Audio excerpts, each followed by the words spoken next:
el terremoto 7,2 que se ha registrado en Perú en esta jornada. El movimiento telúrico se registró en la región de Ayacucho, según informó el Instituto Geofísico del Perú.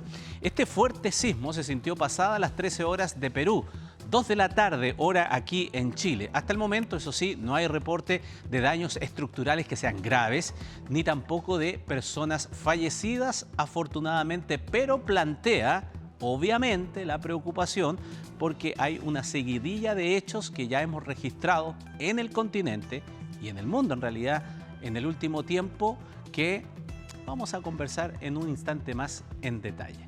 Partamos de inmediato entonces con aquello. ¿Por qué razón se lo digo? Porque en coordinación con Cancillería, un equipo multidisciplinario de profesionales de la Universidad Católica se encuentran en Venezuela apoyando en el proceso de evaluación y reconstrucción de estructuras dañadas en ese país. Venezuela, como decimos, es solo uno de los países que ha presentado terremotos en la región. Tenemos también lo que ha sucedido en Colombia y lo de hoy en Perú, que ya le adelantábamos. Leoncio Cabrera es sismólogo, profesor de la Universidad Católica, investigador de SIGIDEN, y está en comunicación con nosotros. Allí lo vemos precisamente, Contacto Internacional, desde Venezuela. ¿Qué tal? ¿Cómo está? Muchísimas gracias por estar con nosotros, Leoncio. Hola Ramón, muchas gracias por la invitación. Muy feliz de estar acá desde Caracas conectado. Bueno, partamos por allí primero, para que nos cuente un poco más en detalle lo que están haciendo allá, lo que se han encontrado y el trabajo que están realizando. Sí, nosotros viajamos con un equipo de la Universidad Católica el sábado pasado. Empezamos a trabajar el mismo sábado acá en Venezuela y estamos trabajando con un equipo multidisciplinario donde tenemos un equipo de geofísica, ingeniería estructural, arquitectura, tenemos un colega que es médico, que estamos levantando distinta información y apoyando a la toma de datos, de diferentes tipos de datos que acá en Venezuela la verdad es que en estos lugares no existían o eran muy escasos, en particular para entender cómo es el suelo donde están las estructuras, qué tipo de daño tienen las estructuras y cómo podrían tomar mejores decisiones en lo que viene ahora en la etapa de reconstrucción. Bueno, ¿con qué se han encontrado? Porque en Venezuela entiendo que igual tienen un sistema de sismología desarrollado, también han sufrido en Venezuela terremotos en su historia, lo veíamos cuando ocurrió esto al principio, pero no sé si Sí. están ahora en esta etapa tan actualizados respecto de los materiales constructivos o de los estudios respecto de la sismología en términos generales, como para poder complementar lo que sabemos desde Chile, compartirlo con ellos e incluso nosotros también nutrirnos de la experiencia lamentable que a ellos les ha sucedido. Sí, la verdad es que este es un proceso de aprendizaje donde nosotros venimos por una parte a aprender de esta tragedia que ocurrió acá en el norte de Venezuela y al mismo tiempo a colaborar con los conocimientos que tenemos. Dentro de las cosas que nos hemos encontrado acá es que la forma de construir es muy diferente y ¿Ya? además la normativa que se aplica en las etapas previas incluso también lo es. Nosotros una de las primeras cosas que hacemos en Chile cuando queremos construir una infraestructura, por ejemplo, es caracterizar el sitio, el lugar donde lo vamos a colocar. Es muy importante saber, en términos simples para la gente en la casa, si yo voy a construir un edificio sobre un suelo que es duro, rígido, o si lo estoy construyendo sobre un suelo que es como una gelatina y que cuando yo tenga un terremoto va a amplificar enormemente el movimiento. Eso es algo que acá prácticamente no se ha hecho en este sector en el que nosotros estamos trabajando en los entornos de La Guaira y nos hemos encontrado con un montón de lugares donde ahora que estamos estudiando el sitio nos damos cuenta de que efectivamente son sectores de alta amplificación donde a lo mejor en Chile con la normativa que tenemos jamás se hubiera construido. Es interesante eso porque nosotros comparativamente ponemos sobre el papel como una norma obligatoria un estudio exhaustivo de suelo antes de edificar. Sí, efectivamente, una de las primeras etapas que se hace es todo el análisis de la geofísica y de la geotecnia, que a ti te permite saber cuáles son las propiedades del suelo donde tú quieres construir. Te permite saber si el suelo es, en términos sencillos, más duro y va a soportar muy bien una estructura, si ese suelo a lo mejor es muy blando, si se va a comportar como una gelatina, si va a amplificar o no va a amplificar.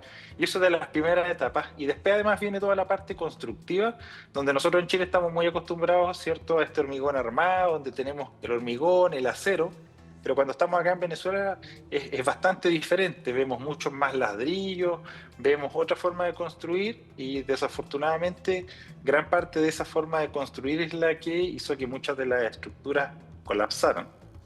Ahora, hemos seguido bien de cerca, Leoncio, lo que ha sucedido en el último tiempo y siendo nosotros un país sísmico que estamos acostumbrados a este tipo de situaciones, es inevitable en todo caso que la gente comience a hacerse preguntas que son bastante obvias y que a lo mejor para ustedes que son los expertos dicen, bueno, pero esto pasa todos los días, pasan todos los años y lo que pasa es que ahora nada más ha habido una seguidilla de situaciones que tal vez en el tiempo provoca una coincidencia. Entonces, antes de ir específicamente a lo que quiero preguntarte, acompáñame, Leoncio, y a nuestros amigos a ir aquí al video wall para ver un poco el resumen en gráfica de los movimientos más importantes telúricos que hemos tenido en el último tiempo, en este año en realidad. Están marcados aquí en esta gráfica, queridos amigos, los eventos que han superado la magnitud 7.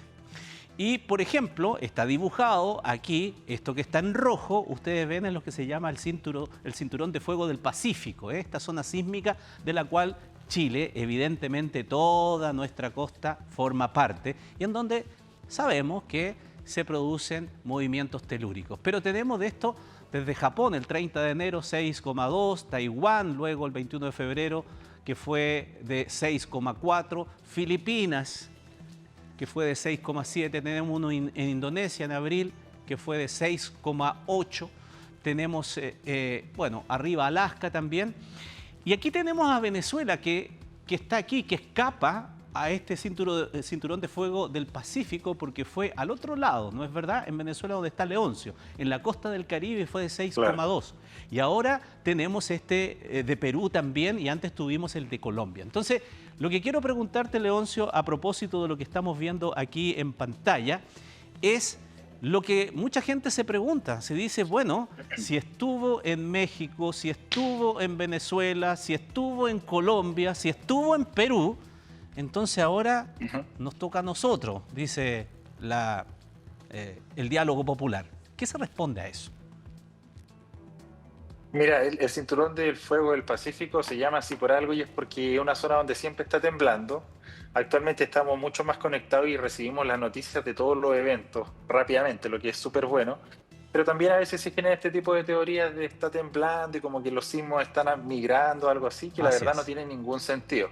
Nosotros vivimos en un contexto en el que va a seguir temblando, entonces decir que va a ocurrir un terremoto es prácticamente una certeza porque sabemos que van a ocurrir. Y si tú empiezas a analizar un poco más en detalle, te das cuenta que en realidad los terremotos en general no están relacionados entre ellos. O sea, el de Venezuela ocurre en otro borde de placas que no tiene nada que ver con el terremoto de Perú, que a su vez está bastante alejado del terremoto de Colombia. Hay algunas similitudes, sí, en términos de sus profundidades, del tipo de evento que ocurre, pero al final son eventos que están ocurriendo dentro de la placa de Nazca, que se está metiendo debajo de la placa sudamericana en esta subducción, y que son eventos que ocurren todo el tiempo. Yo el otro día estaba haciendo clase y le preguntaba a mis estudiantes, porque estaban muy sorprendidos por este terremoto magnitud 7.4 que hubo en Colombia. Entonces yo le decía, ¿saben ustedes cuándo fue el último 7.4 profundo, muy similar al de Colombia que tuvimos en Chile? Sería hace cientos de años, decenas de años. Y la verdad es que ellos se imaginaban que había sido hace mucho tiempo. Y el último terremoto 7.4, de profundidad similar, del mismo tipo de terremoto, ocurrió en 2024, que es muy reciente, pero que pasó desapercibido porque nos generó una gran cantidad de daño.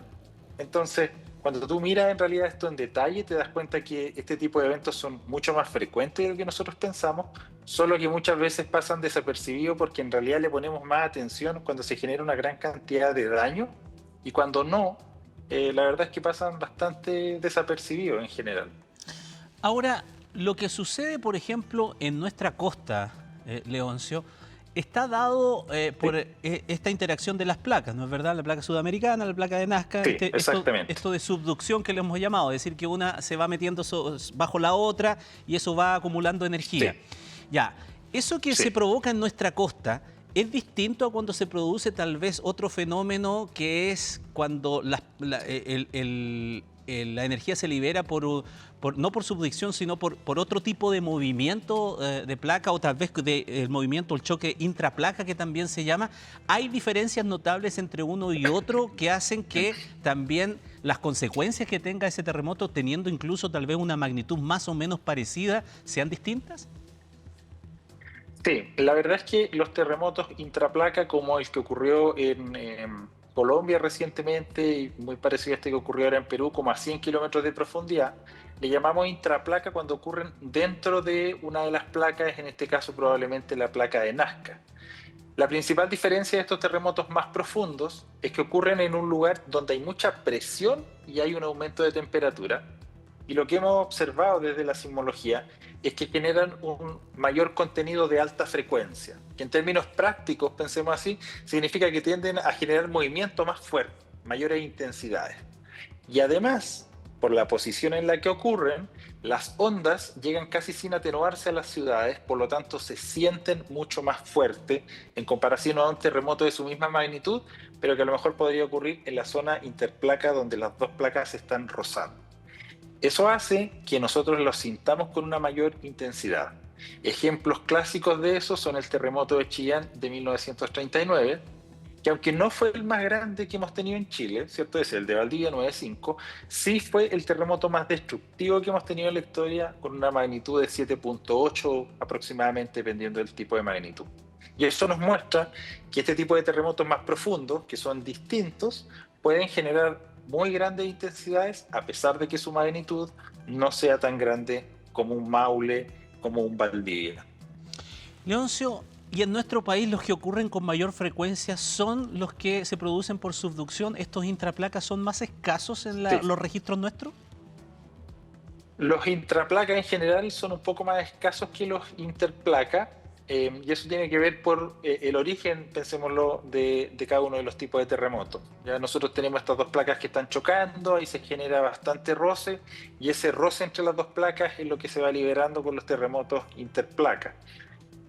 Y ahí tenemos varios eventos grandes. Tener terremotos intraplaca, enormes o gigantes, es un poco más difícil porque, para que la gente se haga una idea en su casa, para que un terremoto tenga una cierta magnitud, ¿cierto? Debe tener un cierto tamaño. Es decir, si yo rompo una zona de este tamaño, voy a tener una magnitud, pero si rompo algo de este tamaño, va a ser una magnitud más chica. La zona donde ocurren los terremotos intraplaca es más pequeña que la zona de los inter. Por lo tanto, es más difícil tener un terremoto gigante, magnitud 8.8, 9, porque la zona que hay disponible para que se rompa es más pequeña. En cambio, en la zona de contacto caben terremotos muy grandes, como el terremoto del Maule en el 2010 o el terremoto de 1960. Entonces, los intraplaca en general tienden a tener un límite en términos de su magnitud, también porque tienen un límite de la zona que pueden romper. Entonces tú no puedes tener un terremoto más grande que la zona que tienes disponible para mover, pensémoslo así. Se entiende. Ahora, cuando hablamos también de fenómenos como las fallas, mucho se habla ¿Sí? de la falla de San Ramón aquí en la capital, que cruza el sector oriente de Santiago. ¿De qué estamos hablando allí? Sí. De una fractura que es visible y que la eventualidad se puede provocar, voy a decir un término que tal vez no es el más académico ni exacto, pero que esa fractura como que se acomode en un instante y provoque ese movimiento telúrico.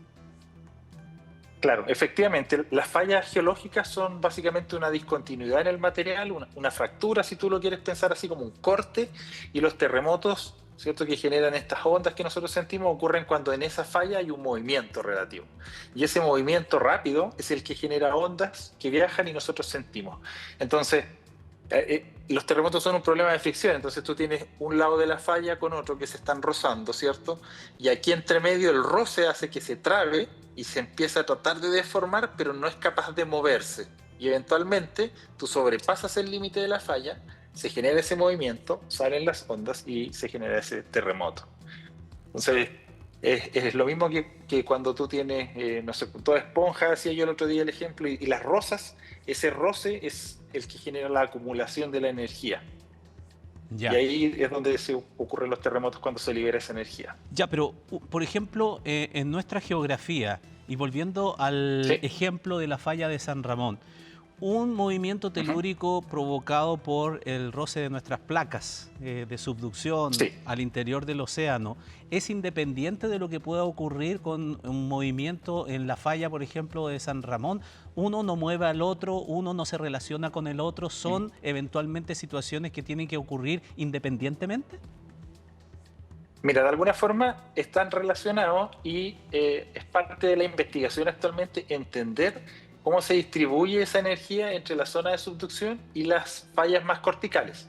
Ahora, muchas de esas fallas son justamente consecuencia de la zona de subducción, porque en el fondo tú tienes a Chile, imagínate lo que lo estamos viendo así, y si yo lo empiezo a apretar, lo empiezo a apretar, se empieza a deformar, a deformar, a deformar, a deformar. Ya. Las fallas que nosotros tenemos en la corteza, muchas de ellas son consecuencia de la subducción. En el fondo es porque estamos siendo apretados desde el océano hacia el continente y por lo tanto se empieza a generar mucho fracturamiento producto de esa compresión que tenemos nosotros desde el océano hacia el continente. Y por lo tanto esas fallas son de alguna forma una consecuencia y se acumula energía también producto de la subducción. Entonces está relacionado de alguna forma todo este sistema complejo.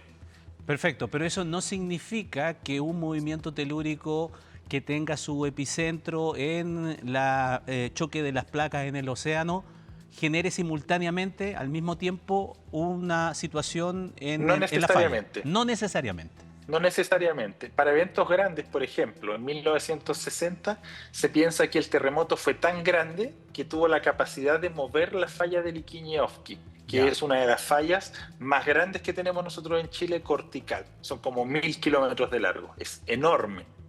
Y no es tan popular porque no está en la región metropolitana, pero desde el punto de vista tectónico es mucho más grande que la falla de San Ramón, por ejemplo. Y para el terremoto de 1960 hay algunos artículos científicos que proponen que esa falla se movió efectivamente producto del tamaño que tuvo el terremoto.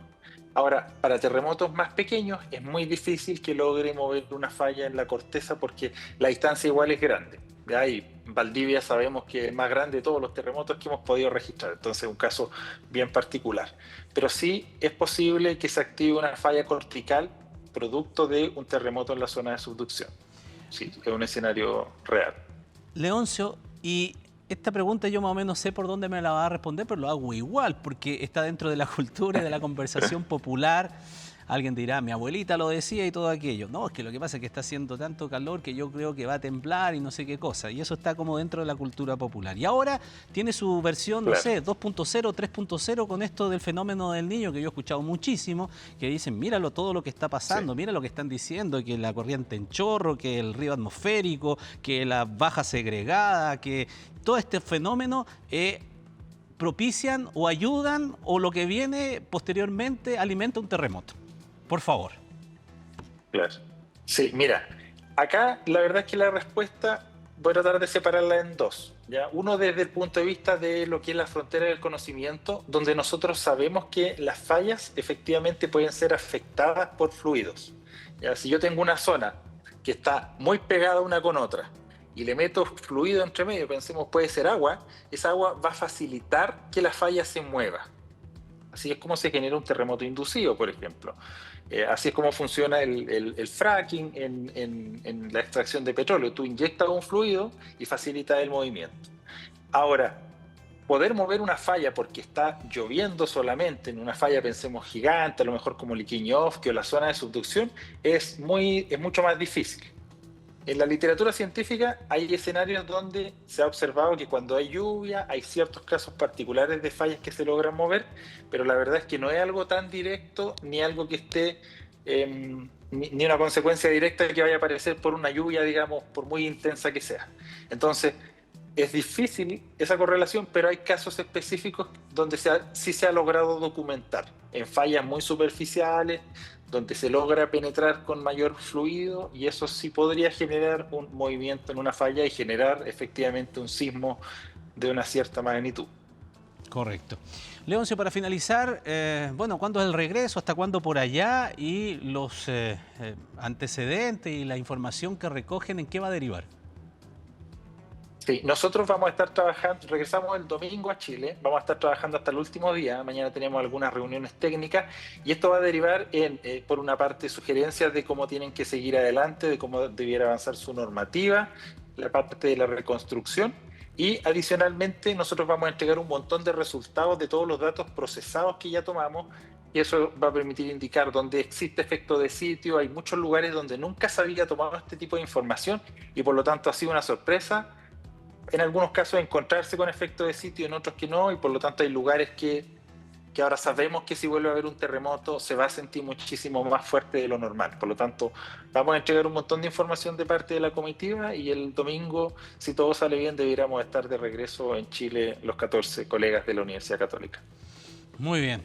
Leoncio Cabrera, sismólogo, profesor de la Universidad Católica, muchísimas gracias por este contacto internacional. Estando trabajando allá, te has dado un tiempo para poder conversar con nosotros, un poco de lo que están desarrollando, de la experiencia que recogen y toda esa información que es vital también para poder tener el desarrollo también de nuestras investigaciones y por supuesto de la prevención y la educación a la población. Y bueno, y también por despejar estas dudas tal vez más terrenales, por decirlo de alguna manera, o más populares, que surgen cada vez que ocurren fenómenos, y en este caso tan reiterados y coincidentes como en el último tiempo. Muchísimas gracias, que estén muy bien. Muchas gracias a ustedes por el contacto. Buenas tardes.